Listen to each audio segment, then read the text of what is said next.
Salah satu cabang daripada tafakkur, yakni diperintahkan kita untuk selalu merenungkan tentang akan datangnya kematian, supaya kita tidak terlalu terlena dengan kehidupan di dunia, tidak terlena dengan keindahannya dunia, juga tidak terlalu bersedih dengan ujian dan bala bencana yang ada di dunia.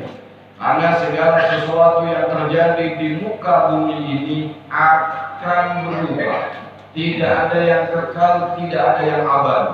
Ad-dunya faniyah. Dunia itu adalah fana. Kenikmatannya juga sementara, kesulitannya juga sementara, pangkat jabatannya juga sementara, sakit dan penderitaannya juga sementara. Sehingga bagi orang-orang yang mukmin, pasti dia akan memilih tentang kehidupan yang lebih baik dan yang lebih kekal abadi. Tetapi orang-orang yang fasik, orang-orang yang kafir, mereka terlena dengan keindahannya dunia, sehingga mereka lebih memilih daripada kesenangan hidup di dunia, dan mereka melupakan daripada kehidupan yang kekal abadi di akhirat kelak. Bal tu'thiruna al-hayata dunya wal akhiratu khairun wa abqa. Tetapi orang-orang yang kafir, mereka lebih memilih daripada kehidupan di dunia yang sementara ini. Padahal kehidupan di akhirat itu khairun, lebih baik. Gambaran yang paling gampang, jika dunia ini diibaratkan sebagai batu kerikil, maka akhirat itu adalah emas murni yang berkilauan. Namun sayang, banyak orang-orang yang memilih kerikil daripada emasnya. Itulah gambaran hidup yang ada di muka bumi ini. Sehingga Allah Subhanahu wa Ta'ala memberikan kepada kita peringatan berkali-kali tentang fananya dunia dan tentang kebaikan serta kekal abadinya kehidupan di akhirat kelak. Qala mu'allif rahimahullah ta'ala wa nafa'na bihi wa bi ulumihi fid dharain amin. Wa yanbaghi, dan hendaklah kalian itu an tatafakkara fi nuzulil mauti, hendaklah kalian itu merenung, berfikir dan bertafakkur di dalam hal datangnya kematian.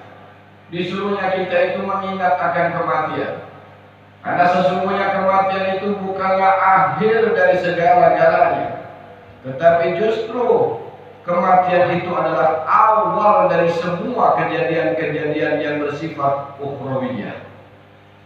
Bahkan Al-Imam Ali bin Abi Thalib karramallahu wajhah, beliau memberikan perumpamaan, sesungguhnya orang-orang yang masih hidup di alam dunia ini seperti orang-orang yang sedang tertidur dan bermimpi dengan mimpinya. Namun ketika dia meninggal, maka sesungguhnya dia terbangun dan tersadar dari mimpi-mimpinya.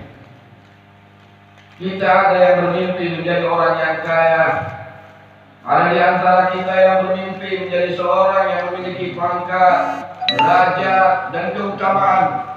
Ada pula di antara mereka yang memimpi mempunyai banyak pengikut dan penggemar. Namun ketika mereka mati dan dihidupkan lagi oleh Allah di alam barzakh, maka mereka kemudian tidak mendapatkan apa yang dahulu mereka miliki. Ketika dia terbangun dalam kuburnya, tidak ada lagi pasangan hidupnya, tidak ada istrinya, tidak ada suaminya, tidak ada anak-anaknya, tidak ada kerabat dan keluarganya. Kita tinggal hanya sendirian di dalam kubur. Yang menemani kita hanyalah amal kita. Kalau baik amalnya, maka akan senang dia sampai datangnya hari kiamat. Namun ketika orang tersebut beramal dengan amalan-amalan yang buruk, amalan-amalan yang sesat dan durhaka kepada Allah, maka dia akan berteman dengan teman yang terus menyiksanya sampai juga tiba datangnya hari kiamat. Tidak ada satupun yang menemani kita kecuali amal kita sendiri nanti.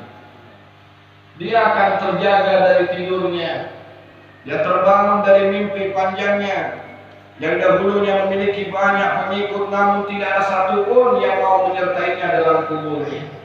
Hartanya tidak diikut sertakan, pangkat dan jabatannya tidak ada lagi guna dan manfaatnya. La yanfa'u malun wala banun illa man atallaha biqalbin salim. Hal di mana tidak lagi memberikan manfaat malun harta, banun dan anak keturunan, tidak ada manfaatnya sama sekali. Illa man abdallah, kecuali siapa orang yang menemui Allah biqalbin salim, dengan hati yang selamat, hati yang sejahtera, hati yang bersih, bersih dari kesyirikan, bersih dari keingkaran, bersih dari kekafiran, bersih dari kesombongan, bersih dari ujub, bersih dari riya, bersih dari segala sifat-sifat yang tercela. Mereka lah orang-orang yang akan dipanggil oleh Allah Subhanahu wa Ta'ala dengan panggilan yang menjadi harapan semua orang-orang mukmin. Ya ayyatuhan nafsul mutmainnah, wahai jiwa-jiwa yang tenang, irji'i ila rabbiki radiyatan mardiyah wadkhuli fi ibadi wadkhuli jannati. Nafsu yang tenang, jiwa yang mutmainnah, inilah yang disebut dengan qalbun salim. Hatinya bersih dari keingkaran, hatinya bersih dari kesyirikan, bersih dari suudzon, bersih dari kesombongan. Ini yang kita harapkan. Oleh karena itu saudaraku, jika engkau kemudian tidak bisa menerima nasihat dari seseorang, engkau tidak bisa menerima nasihat dari keadaan, maka al-maut adalah nasihat yang terbaik buat kalian. Kalau sampai kemudian al-maut, kematian ini tidak bisa lagi menjadi pengingat bagi kita, maka celakalah kita. Karena al-maut an-nasihat, kematian itu adalah nasihat yang tidak berbicara. Kematian adalah nasihat yang tidak perlu dengan kata-kata. Cukup renungkan bahwa engkau bakalan akan mati. Lalu renungkan juga oleh kata Habib Abdullah Al-Haddad, wa husulil hasrati, dan hasilnya daripada penyesalan, wan nadamah ba'dal faut, dan kesedihan sesudah engkau luput daripada amal-amal baikmu. Menyesal kita, berkeinginan untuk sholat tapi belum sempat sholat, sudah tiba waktunya kematian. Berkeinginan untuk berbuat amal yang banyak, bersedekah, berkorban, membantu orang, namun belum sempat kita melakukannya, terdahulu kematian datang menjumpai kita. Maka penyesalan yang seperti itu adalah penyesalan yang tidak ada gunanya lagi. Mereka hanya menangisi tentang lepasnya diri dari amal-amal yang soleh. Sungguh banyak waktu yang sudah kita buang percuma. Sungguh banyak umur yang sudah kita sia-siakan. Sungguh banyak waktu, detik, menit, dan jam, hari, minggu, dan bulan, serta tahun yang kita biarkan tanpa ada nilai kebaikan apapun di dalamnya. Bahkan mungkin kita telah mengotorinya dengan perkataan yang buruk. Kita mengotorinya dengan pandangan yang maksiat. Kita telah mengotorinya dengan pendengaran yang penuh dengan kedurhakaan. Kita mengotori waktu-waktu kita dengan banyak berbuat dosa kepada Allah Subhanahu wa Ta'ala. Hanya ampunan Allah yang kita harapkan, hanya rahmat dan kasih sayang Allah yang kita inginkan, sehingga kita bisa selamat hidup di dalam kehidupan di dunia dan lebih-lebih kelak di akhirat. Amin ya rabbal alamin. Renungkanlah saudaraku tentang akan datangnya kematian. Renungkan juga olehmu tentang bagaimana hasilnya penyesalan kita. Renungkan juga bagaimana kesedihanmu ketika Allah memperlihatkan kepadamu tentang umurmu, lalu tentang semua amal-amal dan perbuatanmu. Engkau akan menangis sepanjang waktu. Kita akan menangis di dalam kuburan kita. Bukan hanya menangis karena azab dan siksa, tetapi kita akan lebih perih dan pedih menangisi karena penyesalan kita. kita sudah buang waktu kita sudah sia-siakan kesempatan yang Allah berikan kepada kita. Tiap hari Allah kasih kita kesempatan untuk bisa melihat matahari, untuk bisa kita berjumpa dengan rembulan dan bintang di malam hari, untuk kita kemudian diberi Allah panjang umur. Allah memberikan kesempatan kepada kita untuk menambah amal dan perbuatan soleh kita. Allah kasih kita umur yang panjang agar kita punya kesempatan untuk bertobat kepada Allah Subhanahu wa taala. Tapi kita sia-siakan semua ini. Sampai kapan hati kita yang akan tergelak? Sampai kapan kita akan bertobat? Sampai kapan kita akan kembali kepada Allah Subhanahu wa taala? Jangan sampai tunggu ajal datang kepada kita baru kemudian kita akan bertobat. Sungguh rugilah mereka di saat ruh sampai di tenggorokan, di saat Allah telah memperlihatkan amal dan balasannya, dan orang tersebut ingin kembali kepada Allah, orang tersebut ingin taubat kepada Allah. Sungguh waktu itu adalah waktu yang tertutup buat kita mendapatkan ampunan dari Allah Subhanahu wa taala. Qala Allah Ta'ala, telah berfirman Allah Subhanahu wa taala, "Qul innal mauta alladzi tafirruna minhu."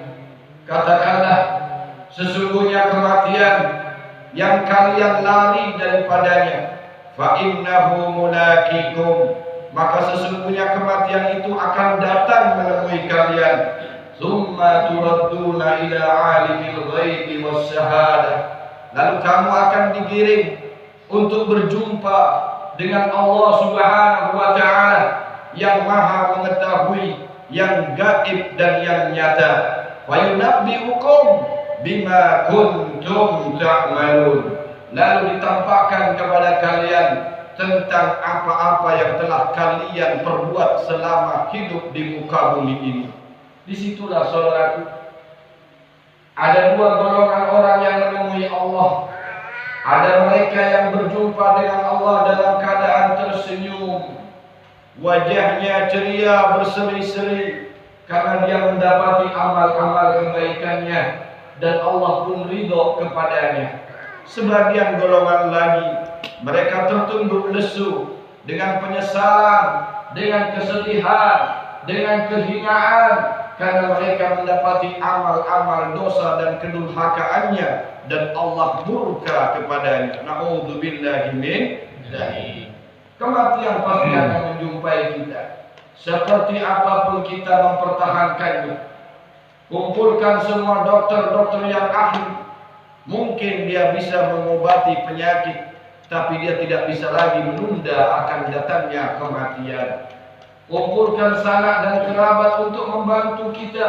Mungkin mereka hanya bisa menghibur kita, namun tidak bisa mengusir malaikat Israel yang akan mencabut nyawa kita. Hartamu, pangkatmu, jabatanmu, kemaskulanmu, kekuasaanmu, kekuatanmu tidak akan pernah bisa menunda akan datangnya kematian. Karena kematian itu pasti datangnya, maka tugas kita adalah menyambut kematian. Jika di saat kita dilahirkan dalam keadaan menangis, sementara kedua orang tua kita, keluarga dan sanak kerabat kita tersenyum dan tertawa, maka jadikanlah kematian nanti mereka menangisi kita, sementara kita tersenyum untuk berjumpa dan kembali kepada Allah Subhanahu wa taala. Mereka yang tersenyum dengan kematian karena mereka melihat akan surga dan balasan nikmat yang telah Allah sediakan untuknya. Saudaraku yang dimuliakan oleh Allah, mintalah kepada Allah beberapa hal. Paling tidak 3 hal kita minta dalam setiap sujud kita.